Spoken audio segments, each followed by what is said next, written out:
Nasubukan nyo na bang magluto ng turon na gamit ang kamuting kahoy? Kung hindi pa mga mare ay tara't samahan nyo akong magluto at ipapakita ko sa inyo kung paano magluto. Tara at simulan na natin. So meron ako ditong 2 pirasong kamuting kahoy at babalatan ko lamang to. Hahatiin ko ito sa gitna para hindi naman ako mahirapan sa pagbabalat.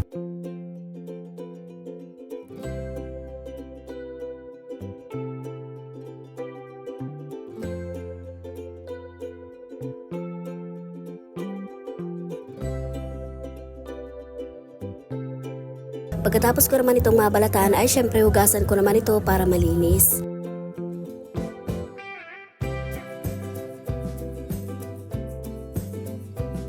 Sa paggawa ng kamuting kahoy na turon ay kailangan muna ilaga ang kamuting kahoy. Kaya eto tahati-hatiin ko ang kamuting kahoy para mas mabilis na maluto. Pagkatapos ko naman mahati-hati ay inilagay ko naman ito sa kaserola at sasabawan ko naman ng tubig. At isasalang ko naman ito sa kalan hanggang sa maluto.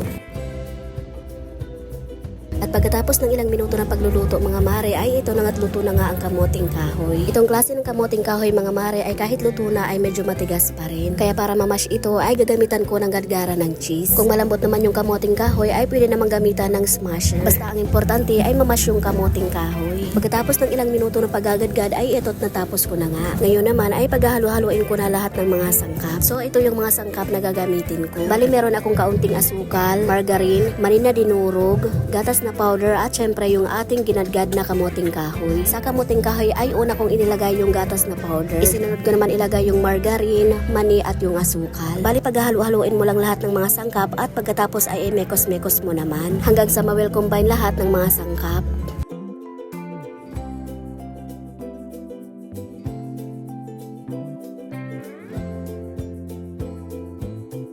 Para lang din ito linupak na kamuting kahoy pero syempre babalutin natin sa lumpia rubber para maging turon. Pagkatapos ko mahalo-halo ang mixture natin at ganito na nga yung kinalabasan. Masarap at pwede na nga itong makain pero syempre dahil turon nga yung gagawin natin ay babalot ko muna ito sa lumpia wrapper. At para cheesy yung gagawin natin na turon ay maglalagay ako dito ng cheese. At so ayan, naghiwa-hiwa na nga ako ng cheese.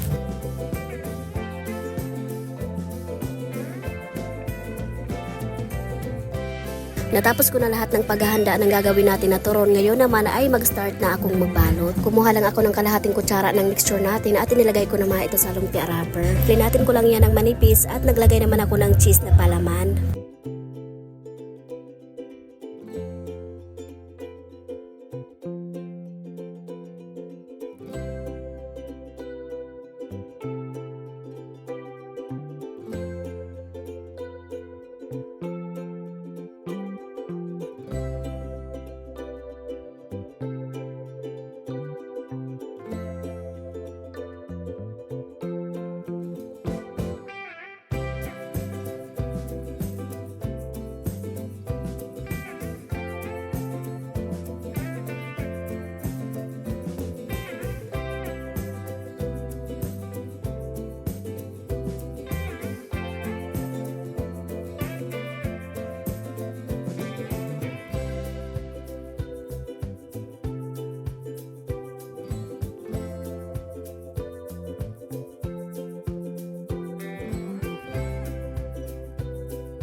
So ito na nga lahat ng turon natin at ngayon naman ay piprituhin ko na.